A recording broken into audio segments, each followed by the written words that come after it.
yang saya sebut tadi, Zuma Donditan, Ahmad Kainama, Nandar, dengan segala orang-orang yang lain yang belajar Alkitab untuk mencari-cari kesalahan, mereka tidak akan mampu meruntuhkan iman dari orang-orang yang belajar Alkitab untuk cari kebenaran. Mereka belajar Alkitab untuk menolak Yesus sebagai Tuhan. Kita belajar Alkitab untuk menerima, menyembah, dan memberitakan Yesus sebagai Tuhan. Tidak akan goyah. Assalamualaikum warahmatullahi wabarakatuh. Berjumpa lagi dengan Jadi HMC ya, channel yang mengedukasi dan menghibur. Pendeta Mel Atok ya, ini kita nggak habis-habis bahas Pendeta Mel Atok yang benar-benar tingkahnya tuh lucu sekali teman-teman. Jadi kita lihat bahwa Pendeta Mel Atok ini makin kesini makin depresi dia. Makin depresi karena melihat banjir mualaf, itu yang pertama. Terus yang kedua, dia sudah coba suguhkan murtadin-murtadin, tapi nampaknya nggak ngefek. Malah murtadin-murtadin yang dia hadirkan, itu jadi bahan lelucon. Jadi badut. Bagi pihak muslim, tentu saja ya, murtadin yang dia suguhkan, itu odong-odong. Bayangkan, seorang muslim yang taat, tapi baca Al-Fatihah, itu harus pakai teks. Ini kacau sekali ya. Ini kacau sekali. Seperti kalian disuruh nyanyi balonku pakai teks gitu. Ini ada nggak teman-teman di sini yang harus pakai teks untuk nyanyi pelangi-pelangi dan balonku? Dengan alasan sudah lama nggak nyanyikan. Ini konyol ya. Konyol sekali. Jadi kita lihat Pendeta Mel Atok ini makin hari makin depresi. Dan kita lihat bahwa tantangan yang dilayangkan oleh para pendebat muslim itu sementara tidak bisa digubris. Jadi kita tahu banyak sekali jemaat-jemaat Pendeta Mel Atok meminta kepada Pendeta Mel untuk meladeni. Maju Pak Mel, lawan itu Donditan dan sebagainya. Tetapi Pak Mel mengatakan dia nggak bisa. Lagi banyak kesibukan. Kita nggak tahu benaran sibuk atau ngeles, atau mungkin lagi latihan. Sambil mengulur waktu, dia mempersiapkan diri, lagi belajar lagi. Bisa jadi ya. Tapi nggak apa-apa, kita akan terus tagih. Tagih janji dari Pak Mel yang mengatakan dia akan berdebat. Dia siap untuk berdebat. Itu yang dia sampaikan. Maka kita akan terus menagih janji tersebut. Dan di sini Pendeta Mel meminta kepada gereja-gereja untuk bersatu. Karena dikatakan, kalau gereja tidak bersatu, maka setan dan anak-anaknya akan mencabik-cabik domba-domba ini. Waduh, ngeri ya. Dan kita tahu kalau dia bilang setan, artinya yang diarahkan adalah Kodondi, Ustadz Kainama, Bang Zuma, kan gitu.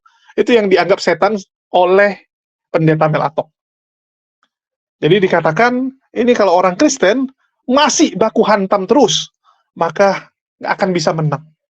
Dan itu fakta yang terjadi. Artinya Pendeta Mel menonton video yang kita tayangkan, di mana kita dari kemarin menayangkan antar sesama Kristen, antar sesama orang yang mengaku sebagai apologet Kristen, itu saling baku hantam. Bagaimana Pak Bom Bom itu dihajar oleh si Troya, si Guru Jending, belum lagi dulu sama Sob Katul ribut, Pak Bom Bom ribut dengan Wak Donat, ribut dengan Paul Jang ribut dengan Saipudin, antar mereka ribut terus. Itu memang fakta, jadi mau gimana dibantah. Dan cukup konyol sebenarnya upaya dari Pendeta Mel ini, karena dari dulu sudah tidak terhitung berapa banyak orang-orang dari pihak Kristen mencoba mempersatukan orang-orang Kristen yang ada di Protestan ini. Tapi selalu gagal. Beda dengan Katolik ya. Katolik nggak perlu dipersatukan karena memang bersatu. Mereka dari dulu bersatu, jadi nggak perlu lagi dipersatukan. Kalau Protestan mau nggak mau harus ada upaya mempersatukan. Karena memang terpecah belah. Antar denom saingan. Antar sinode saingan. Bahkan saling menjelek-jelekan. Sinode ini jelekkan sinode sana. Denominasi ini jelekkan denominasi sana. Pendeta Mel ini suruh orang kompak. Tapi dia sendiri itu juga terbukti beberapa kali menjelekkan orang lain. Menjelekkan pendeta lain. Menjelekkan sinode lain. Ini kadang saya bingung gitu. Saya bingung lihat Pendeta Mel ya. Kalau kita ingin mempersatukan orang, biasanya itu kan yang dipilih orang yang netral. Jadi istilahnya sebagai pemersatu tuh orang yang benar-benar tuh nggak pernah memihak, kredibilitasnya itu benar-benar bagus. Kalau Pendeta Mel itu juga sering menghakimi gereja lain. Bahkan kita tahu bagaimana dia menyerang Kristen progresif. Kristen progresif itu Trinitas. Dia serang juga. Jadi gimana bersatu gitu? Belum lagi orang-orang Kristen yang lain juga sering itu diserang oleh pendeta Mel. Kemarin itu, dia mengatakan bahwa kesaksian Kopilip itu nggak benar. Kesaksiannya itu nggak sesuai dengan Alkitab. Nggak benar gitu. Jadi bagaimana mungkin Anda sudah bilang seorang pendeta sekelas Kopilip itu nggak benar, terus Anda minta jemaat dari GMS bersatu dengan Anda? Apa mungkin? Nggak mungkin, teman-teman. Orang GMS nggak mungkin mau terima perkataan pendeta Mel. Karena pendeta yang mereka kagumi, Kopilip, itu diserang. Ini lucu ya. Orang yang menyerang orang lain tapi minta bersatu. Ya bisa jadi. Suatu saat ya, kalau mungkin mereka merasa bahwa, musuh kita sama, udahlah bersatu. Jadi mungkin mereka akan gencatan senjata, karena merasa mereka punya musuh yang sama, yaitu Islam. Karena memang dari dulu, orang-orang Kristen ini, itu biasanya bersatu kalau musuhnya sama. Dan musuh bagi mereka semua selalu mereka buat adalah Islam. Dari dulu. Dari zaman Perang Salib. Antar Kristen itu jadi bisa bersatu karena musuhnya Islam. Nah, ini yang coba diupayakan oleh pendeta Mel. Tapi zaman sekarang udah nggak gampang, Pak Mel. Nggak gampang. Saling tikam itu akan terjadi. Walaupun mungkin mereka akan bilang, oke, kita sama-sama lawan Islam. Tapi dari belakang itu akan saling tikam mereka. Tanpa Ragi sudah berupaya dulu. Saya ingat sekali ya, 3,5 tahun yang lalu, mau 4 tahun yang lalu, Tanpa Ragi pernah mencoba mempersatukan seluruh denominasi dan sinode kekristenan, seluruh polikardus, seluruh apologet Kristen. Tapi terakhir berantem sendiri. Muriwali Deki Ngadas itu keluar dari grup tersebut karena nggak mau bersatu dengan Joshua Teu yang dianggap bidat. Terus Yusuf Manubulu dianggap bidat juga. Fatimah Sedekah dianggap bidat. Langsung mereka bilang, kami nggak mau bersatu dengan bidat, gitu kan. Keluar. Itu lucu sekali. Jadi kita ketawa-ketawa aja. Dan coba kita tonton dulu lah. Nanti baru kita komentar ya. Ya, kita coba dengar dulu. Ya, jadi memang ini sesuatu yang menarik untuk kita renungkan ya, Bapak Ibu, saudara-saudara terkasih. Kita memang punya gereja lokal masing-masing, sinode sendiri-sendiri ya. Baik GSJA, GBI, GMIT, GPDI, GKII, GKIN, GPPS, atau ya mungkin GPPK, itu sinode baru ya, gereja putar-putar Kupang. Jadi tidak jelas di mana, dia tuh keliling saja ya. GPPK, gereja putar-putar Kupang. Yang kayak begini, kalau putar dengan tujuan cari firman silakan, tidak ada masalah ya, tetapi tolong jelas anggota gereja mana, karena buat kelompok GPPK yang mungkin sinodenya akan dibentuk dalam beberapa abad ke depan ya kan, itu sering bermasalah pada waktu dia mau meninggal, ya kan. Gereja A klaim bahwa ini anggota kami, gereja B bilang no, ini adalah anggota kami ya. Dan 3 gereja akhirnya baku rampas jenazah, saudara-saudara, karena ternyata spirit GPPK itu betul-betul berkuasa di atas anggota jemaatnya yang memang dia seperti LLAJR ya. Jadi dia akan keliling kota mengawasi setiap sudut kota. Nah, saudara-saudara yang diberkati oleh Tuhan Yesus, saran saya sih, saudara tolonglah ya. Kalau jalan cari firman, saya pikir tidak ada masalah. Tapi ada orang tuh yang lihat rame di mana dia ke situ, ya kan? Ada lagi yang tersinggung di gereja asalnya karena pendetanya khotbah terlalu keras, karena aturan yang ketat. Padahal di gereja itu bikin aturan dengan tujuan supaya hidup lebih disiplin, hidup lebih teratur. Karena Kristen itu dididik untuk teratur, bukan amburadul, bukan hidup nggak karu-karuan, saudara-saudara. Nah, maka dari itu ada orang yang gereja kok begini, jadi lompat sana lompat sini, keliling sana keliling sini. Menurut saya, saudara-saudara, itu perlu diwaspadai. Berkunjung ke gereja lain dengan alasan yang benar, no problemato. Tetapi kalau alasannya hanya tersinggung, alasannya adalah tidak mau diatur, alasannya adalah sombong, alasannya adalah hal-hal yang bertentangan dengan firman, saya pikir perlu bertobat. Ya, Dikatakan ada gereja baru nih ya, GPPK. Wih, gereja putar-putar kupang. Aduh, ada-ada aja. Jadi bagi teman-teman jangan dianggap serius ya. Itu maksudnya adalah sindiran dari pendeta Mel untuk jemaat-jemaat yang tidak tertanam dengan jelas. Jadi memang banyak orang Kristen itu nggak punya gereja tetap. Jadi mereka minggu ke gereja ini, nanti 2 minggu lagi ke gereja yang lain, bulan depan ke gereja yang lain. Mereka tidak tertanam secara resmi. Artinya mereka nggak mendaftarkan diri sebagai anggota. Karena di gereja itu, jemaatnya misalnya yang datang ada 3.000 atau 2.000. Itu yang jemaat mungkin cuma setengah, bahkan mungkin di bawah setengah. Yang punya kartu anggota, yang terdaftar sebagai anggota. Sisanya itu pendatang. Hari ini gereja di sini, besok tempat lain. Terus gereja sana lagi terkenal ya. Yang nyanyi cantik, oh ada ke sana gitu. Terus gereja sana, pendetanya ada pendeta tamu yang keren. Oke, datang ke sana. Banyak seperti itu. Itulah kenapa disebut sebagai gereja putar-putar kupang. Jadi dia mutar-mutar di Kupang itu, dari satu gereja ke gereja yang lain. Orang seperti itu, susahnya nanti waktu pernikahan dan meninggal. Seperti pendeta Mel bilang. Nanti susahnya itu waktu dia meninggal. 3 gereja baku rampas jenazah. Bayangkan, 3 gereja baku rampas jenazah.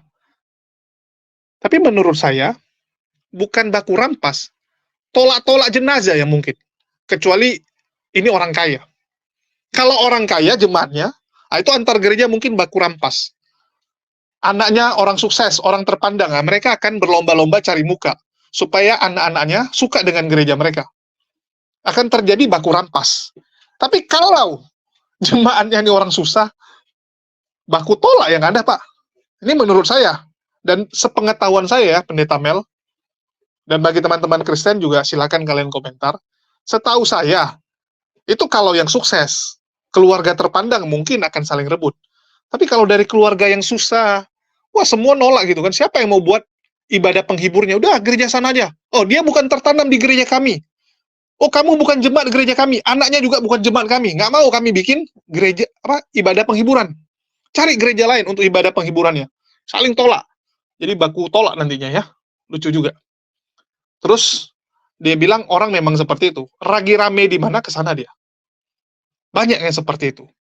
Banyak orang nggak suka gereja ini gara-gara aturannya banyak. Aturan gereja, pendetanya keras. Padahal, menurut pendeta Mel, orang Kristen itu dididik teratur. Nah, ini yang agak kacau nih. Pernyataan pendeta Mel ini nggak sinkron ini. Saya bingung gitu. Sejak kapan? Sejak kapan orang Kristen dididik untuk teratur? Ini Kristen yang mana dulu? Kalau Ortodoks, Katolik, saya yakin mereka dididik teratur. Ortodoks dan Katolik ya. Kalau Protestan, kapan dididik teratur? Ibadah aja nggak teratur. Ibadah saja tidak teratur, Pak Mel. Jadi dari mana dididik teratur? Kalau nggak percaya, coba nonton ini. Ini perbandingan ya, Protestan dan juga Ortodoks nih.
Mengapa gereja ortodoks menggunakan alas atau sajadah ketika sembahyang? Karena dalam iman ortodoks, penyembahan dalam Alkitab dilakukan dengan cara berdiri, membungkukkan badan, dan sujud. Oleh karena itu, secara praktis, kami membutuhkan alas untuk melakukan itu, seperti yang dilakukan umat ortodoks luar negeri di video-video ini.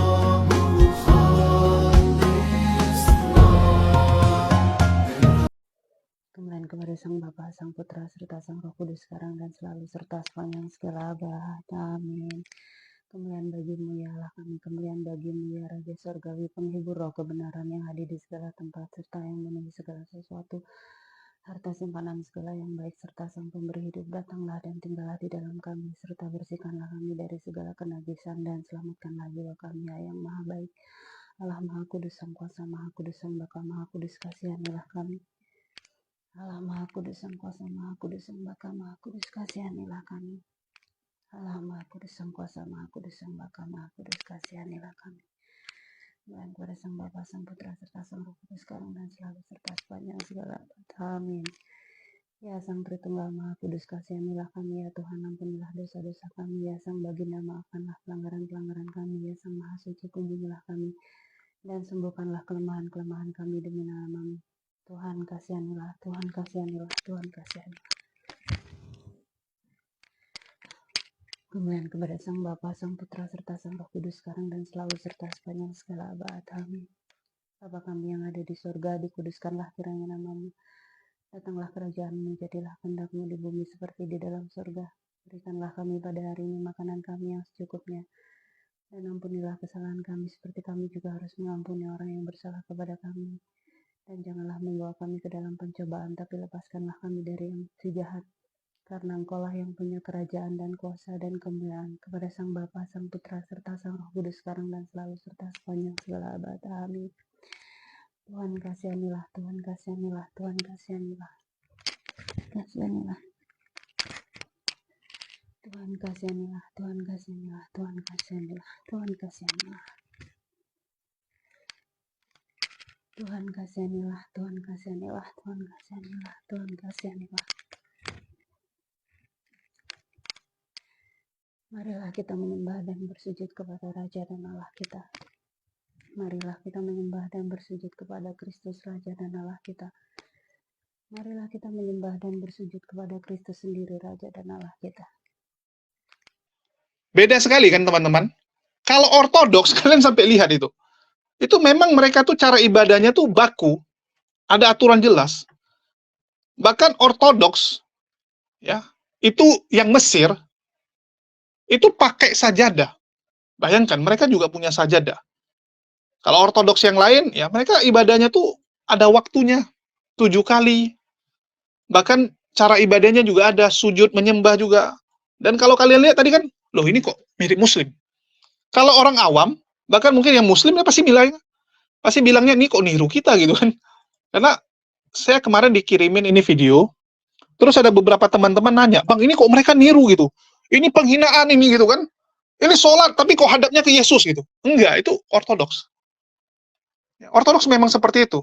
Jadi jangan bilang mereka sedang mempermainkan atau apa. Memang seperti itu. Mereka tuh ada aturan. Kalau ortodoks. Kalau Protestan yang seperti tadi, wah joget-joget, loncat-loncat, salto-salto, dan sebagainya. Tapi memang antar Protestan beda. Kalau yang Metodis tenang. Yang tradisional-tradisional mereka diam. Lebih banyak hening, lebih santai. Tapi kalau yang, ya ada beberapa agak ngeri, agak ekstrim. Jadi memang beda. Sehingga kalau Pendeta Mel bilang, orang Kristen dididik teratur, Kristen mana dulu? Kan begitu. Ya, ini coba Pendeta Mel, coba renungkanlah. Janganlah Anda menipu. Menurut saya ya, Anda coba menipu gitu. Bukankah aturan di kekristenan itu cuma kasih? Bukankah Pendeta Gilbert kemarin bilang apa? Enak jadi Kristen, nggak banyak aturan. Beda dengan yang 2,5%, banyak aturannya. Kan itu yang dibanggakan. Bayar 10% nggak perlu banyak aturan. Ya 10% nggak banyak aturan, kalau 2,5 banyak aturan. Ya terserah kalian. Itu Pendeta Gilbert yang ngomong, Anda lawanlah senior Anda itu. Kalau Islam, baru jelas, aturannya lengkap semua, teman-teman. Nggak bisa suka-suka. Di Islam tuh agama yang nggak bisa. Mentang-mentang Anda kaya, mentang-mentang Anda lebih hebat, maka ibadah Anda beda, kursi Anda beda. Enggak. Coba lihat di Islam. Mau Anda tukang beca, mau Anda pejabat, bahkan presiden sekalipun, urutan safnya, itu tergantung siapa duluan datang. Nggak ada tergantung siapa lebih kaya gitu. Silakan penuhi saf langsung. Jadi memang beda. Dan semua sama. Bukan karena, oh ini istri pejabat tinggi, maka bajunya boleh. Ya, istrinya boleh pakai, ya, yang beda gitu. Pakaiannya luar biasa gitu kan. Nggak bisa. Sama semua. Tertutup. Udah. Semua sama. Ini yang beda ya. Kalau di Islam aturan banyak dan itu diakui. Bahkan teman-teman Kristen kalau mau jujur bilang, wah nggak enak Islam, banyak aturan. Saipudin, temannya pendeta Mel Atok, itu keluar dari Islam kenapa? Dia bilang nggak enak Islam. Aturan semua. Ini nggak boleh, itu nggak boleh. Ada yang halal, ada yang haram. Wah pusing. Mending ya murtad. Murtad, jadi bebas. Bebas semua kan. Nah, itu yang terjadi Pak Mel Atok. Coba lah jujur. Oke, kita lanjut. Ya, ini coba kita dengar lagi pernyataan Pak Mel ya. Saudara-saudara, untuk menjadi satu pikiran ini tidak mudah.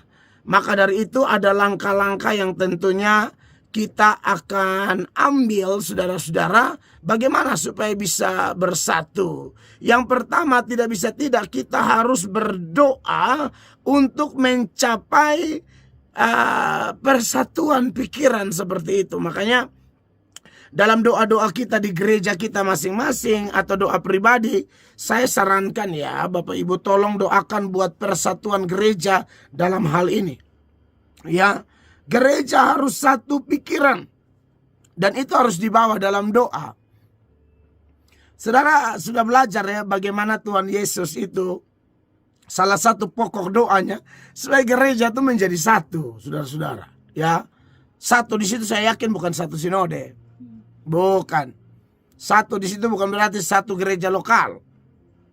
Kayak di NTT ini penduduk hampir berapa? 5 juta mungkin. Mayoritas Kristen semua. Ya kalau kita mau gabung cuma satu gereja ya tidak mungkin lah. Kita mesti ada di gereja-gereja lokal masing-masing. Nah disitulah kita mulai dididik untuk punya hati mendoakan. Supaya gereja itu menjadi satu. Karena tahu sendiri saudara-saudara kalau sudah beda sinode dan kita tidak doakan persatuan gereja, maka yang ada adalah apa ya? Ketidakdewasaan itu akan menjadi penyebab pemecah belah. Makanya kita harus berdoa dan kalau sudah tidak dewasa begitu, biasanya setan ambil kesempatan. Ya. Manifestasi orang tidak dewasa itu apa? Ya. Manifestasi orang tidak dewasa itu adalah dia suka bilang sinode saya lebih bagus atau pendeta favorit saya, pendeta idola saya lebih bagus. Sering ada yang kayak begitu-begitu. Makanya di zaman Rasul Paulus ini terjadi. Makanya Paulus bilang aduh ini kasihan sekali. Misalnya kepada jemaat di Korintus ya. Dalam 1 Korintus pasal 3. 1 Korintus pasal 3 mulai ayat 4. Ya mereka bilang karena jika yang seorang berkata aku dari golongan Paulus. Dan yang lain berkata aku dari golongan Apolos. Bukankah hal itu menunjukkan bahwa kamu manusia duniawi yang bukan rohani? Ya. Kalau ada yang bilang oh saya GBI paling hebat. Yang Gemit bilang, oh kalah dong sama kami, Gemit lebih hebat. Atau ini sebagai contoh aja ya, kan saya menyebut nama-nama sinode. Karena bagaimanapun dalam konteks dulu kan Paulus, Apolos, iya kan. Tapi sekarang kan sinode, oh saya GSA, saya GPDI. Jangan. Saya percaya kok, kita semua pasti punya kelebihan dan kekurangan. Maka dari itu, saudara-saudara, kalau orang sudah level sudah dewasa ya, tidak seperti ini. Tapi yang begini kan belum dewasa ini. Ya. Bahkan Alkitab bilang kamu duniawi di ayat 3. Karena kamu masih manusia duniawi. Sebab jika di antara kamu ada iri hati dan perselisihan, bukankah hal itu menunjukkan bahwa kamu manusia duniawi dan bahwa kamu hidup secara manusiawi? Makanya bikin pengkotak-kotakan seperti itu duniawi. Gereja Tuhan, tolong sadar ini saya sering pakai istilah ini, setan dan anak-anaknya itu sedang serang gereja. Saudara tidak merasakan itu kah? Setan dan anak-anaknya itu sedang serang gereja. Nah, gereja harus kompak. Gereja harus bersatu. Sebab, setan dan anak-anaknya kerja keras hari-hari ini untuk serang gereja. Kalau bisa memecah belah gereja. Maka dari itu, kita tidak boleh menjadi orang yang tidak dewasa. Makanya sekali lagi Tuhan Yesus mendoakan persatuan gereja. Yohanes 17 itu di ayatnya yang ke-20 dikatakan di sana, dan bukan untuk mereka ini saja aku berdoa. Bukan hanya untuk para rasul itu, tetapi juga untuk orang-orang yang percaya kepadaku oleh pemberitaan mereka. Berarti ini gereja Tuhan. Sebab orang yang percaya kepada pemberitaan Injil, percaya kepada Yesus oleh pemberitaan hamba-hamba Tuhan, itu pasti jadi Kristen. Itu pasti jadi gereja. Tidak bisa tidak. Ya. Nah, Yesus berkata, aku bukan doa supaya rasul-rasul bertumbuh bersatu, tapi juga bagi gereja. Makanya di ayat 21 tujuannya jelas dari doa Yesus, supaya mereka semua menjadi satu. Sama seperti engkau ya Bapa di dalam aku, dan aku di dalam engkau, agar mereka juga di dalam kita, supaya dunia percaya bahwa engkaulah yang telah mengutus aku. Ya. Jadi ayo Bapak Ibu, gereja Tuhan, silakan cinta gereja lokal masing-masing, cinta pendeta masing-masing, tapi jangan lupa bahwa kita nih gereja ini cuma satu saja. Saudara pikir di sorga sana ada label sinode, oh GSA kanan, GBI kiri, GPDI di sini atau GMI di sana? Tidak ada, tidak ada. HKBP di sini, GKI di sini, ya tidak ada di sana. Percayalah, di sana hanya ada orang percaya, titik, tidak ada yang lain. Maka dari itu kita melatihnya dari sini. Kita melatihnya dari bumi, saudara-saudara. Ya, mengingat yang tadi juga, setan dan anak-anaknya bekerja keras untuk menyerang atau memecah belah gereja. Yang berikut, bahwa kita harus satu pikiran dibangun di atas pengajaran dan pengertian firman Tuhan yang seragam. Ya, kita harus semua percaya Allah Tritunggal itu Alkitabiah. Kita sama-sama harus percaya Yesus itu Allah yang menjadi manusia, lalu dia menderita, mati di Golgota, bangkit dan naik ke sorga, dan sudah pasti dia adalah satu-satunya jalan kebenaran dan hidup. Tidak ada seorang pun dapat datang kepada Bapa, tidak ada seorang pun bisa masuk sorga kalau tidak melalui Yesus. Ya, 1 Timotius 2 ayat 5 mengatakan, Allah itu Esa, maka Esa juga dia yang menjadi pengantara antara Allah dan manusia, yaitu manusia Kristus Yesus. Ini harus satu, tidak bisa tidak. Jadi kalau ada mengaku bilang dia Kristen tapi dia tidak percaya Tritunggal seperti saksi Yehova, itu bukan satu pikiran dengan kita. Ya, makanya kenapa oleh Kristen saksi Yehova dicap bidat?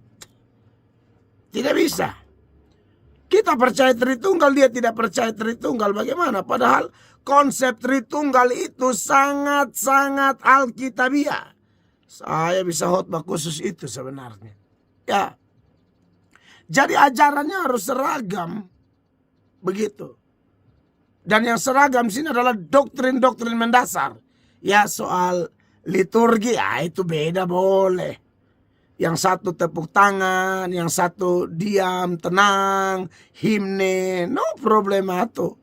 Nggak ada masalah di situ. Ya.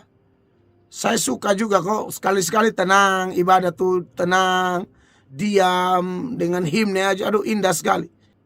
Pengetahuan yang benar tentang siapa? Tentang anak Allah. Kedewasaan penuh dan tingkat pertumbuhan yang sesuai dengan kepenuhan Kristus.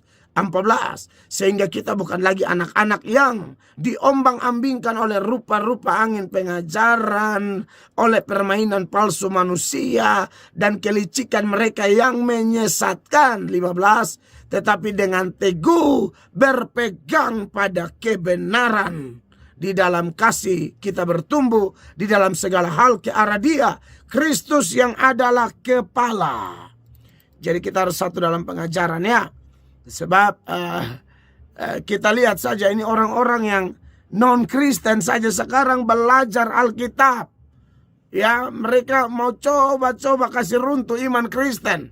Ya, saya lihat yang itu mantan-mantan Kristen seperti Ahmad Kainama, Dondi Tan, segala Nandar, bahkan Zuma. Mereka nantang terang-terang orang-orang Kristen, pendeta-pendeta mau se-Indonesia pun ayo sini berdebat sama mereka. Ya, saudara tahu mereka tidak berdebat apa-apa, mereka debat Alkitab. Anda bayangkan saja. Orang yang tidak percaya Yesus selidiki Alkitab dengan tetap menolak Yesus sebagai Allah, ya, lalu mereka hafal perjanjian lama, perjanjian baru, ayat-ayat andalan di dalam Kristen, itu mereka hafal. Lalu dengan pikiran mereka sendiri, mereka mulai tantang debat. Saya salah satu yang ditantang, hanya waktu belum pas. Puji Tuhan, suatu saat waktu pas pasti saya layani. Hanya konteksnya memang belum pas ya. Saya masih sibuk dalam pelayanan, perkuliahan saya dan lain sebagainya. Jadi saya belum ya, pasti akan dilayani suatu saat. Tapi ini yang saya maksudkan, bahwa mereka tantang semua pendeta satu Indonesia, mau Bambang Nursena, mau pendeta Bambang Nursena, mau pendeta Deking Gadas, pendeta Budi Asali, mau pendeta Esra Soru, pendeta Mel Atok, mereka nantang semua. Jadi dia menyinggung anak-anak setan, yaitu Kodondi, Bang Zuma, Nandar, Ustadz Kainama, dan para apologet-apologet Muslim. Yang dia bilang luar biasa ya. Non-Kristen saja rajin belajar Bible, bahkan menghafal.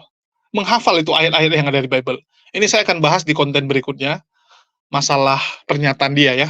Tapi saya cuma tampilkan supaya kalian tahu.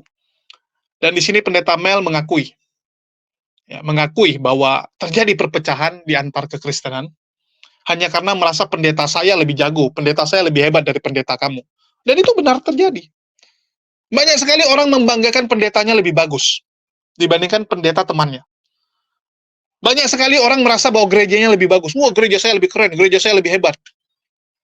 Itu banyak. Jadi antar mereka tuh berantem gara-gara itu. Pendeta Mel mengatakan harus kompak dan bersatu untuk melawan setan. Ya silakan saja. Silakan saja kalau memang bisa. Protestan itu paling susah, teman-teman. Karena spiritnya, mohon maaf, spiritnya itu dari dulu kan perpecahan, protes. Udah dari zaman Martin Luther. Itu kan agama Kristen Protestan dibuat dari semangat perpecahan. Ya, perpecahan dari Katolik. Dan itu terus. Kalau orang bilang itu jadinya kutuk itu mengalir. Orang Kristen tahu itu ya, yang namanya kutuk. Itu ngalir. Itulah terjadi terus perpecahan-perpecahan. Kita lihat bagaimana reform. Kalian suruhlah bersatu sama karismatik. Pak Stephen Tong tuh coba bilang, Pak Stephen Tong, kita bersatu yuk dengan Pak Niko, dengan pendeta Gilbert.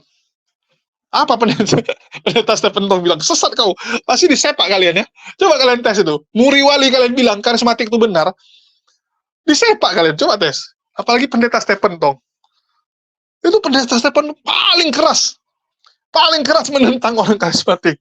Kalian suruh dia bersatu sama pendeta karismatik. Kalau nggak ini kepalanya pendeta Mel ditepuk-tepuk sama Stephen Tong ya. Saya berani jamin. Kalau pendeta Mel, ya Mel Atok datang itu, pendeta Stephen Tong. Pak Atong, yuk kita bersatu yuk.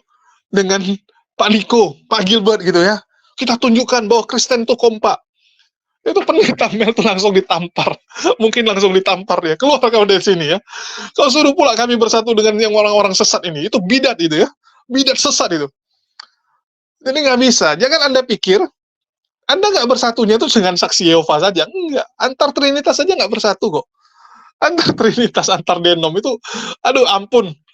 Ya ampun itu. Jadi jangan dibilang, oh saksi Yehova nggak percaya Trinitas sehingga itu dianggap bukan Kristen. Anda salah. Anda salah sekali. Masalahnya yang orang bergereja di Trinitas aja itu banyak yang pemahamannya oneness. Itu oneness itu. Gerejanya coba lihat di mana. Ya gereja Trinitas. Orang-orang yang di GBI itu banyak pemahaman oneness itu yang Mikana, teman-temannya ya.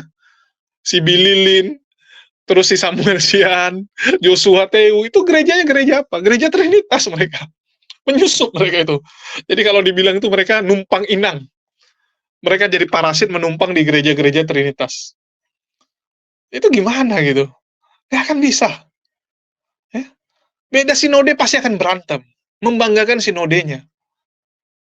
Itulah kadang-kadang saya ketawa lihat pendeta-pendeta ini. Mereka, apa ya, sok-sok menasehati orang, tapi mereka sendiri aja berantem terus. Coba lihat pendeta Muriwali, coba. Kalau udah sok-sok nasihat, merasa udah paling holy gitu kan. Seakan-akan dia udah paling suci. Padahal dia sendiri juga berantem sama orang-orang karismatik. Risuli Lubis kalian suruh sama pendeta Muriwali duduk bareng. Ya, mulai sekarang kita beraliansi, kita kompakkan sama-sama nyerang Islam yuk. Nggak mungkin bisa. Baku hantam mereka. Baku hantam. Jadi sebenarnya teman-teman Kristen tuh, kalau ada Islam masih mending, nggak gitu baku hantam. Tapi kalau nggak ada Islam, mereka akan baku hantam. Coba lihat sekarang. Kalau dulu kan debatnya sama Muslim nih. Terakhir mereka sekarang udah nggak mau debat sama Muslim. Di room TikTok, nggak ada lagi kan yang mau naik diskusi. Yang naik diskusi cuma orang Kristen-Kristen awam. Yang senior-senior nggak mau, karena tahu ujungnya babak belur. Terakhir karena nggak debat sama Islam, terakhir mereka debat sesama kan. Erben berantem sama Bililin. Semua berantem. Herdi, ya dihajar-hajarnya orang-orang Tritunggal nih, tung nih. Jadi udahlah. Spiritnya udah salah, Pak. Jadi kalau dari awal udah salah, berat. Karena memang spiritnya seperti itu. Belum lagi antar mereka mencuri domba. Mencuri domba, teman-teman. Nyantai. Toh kalau Tuhan sudah patok orang bergereja di sini, Allah tarik ke sini. Allah sudah patok ke sana, Allah tarik ke sana. Biasa aja. Ini bukan perusahaan pribadi. Ini gereja, tempat memuliakan Allah dan memperbaiki orang-orang kotor. Saya lihat kadang-kadang gereja. Saya dengar dari pendeta tertentu. Satu gereja dibuka, pendeta lain sewa orang beda agama, suruh tutup gereja itu. Pendeta setan itu. Kurang ajar pendeta begitu, preman itu pendeta. Dia mau dia berkuasa sendiri, pendeta hati setan.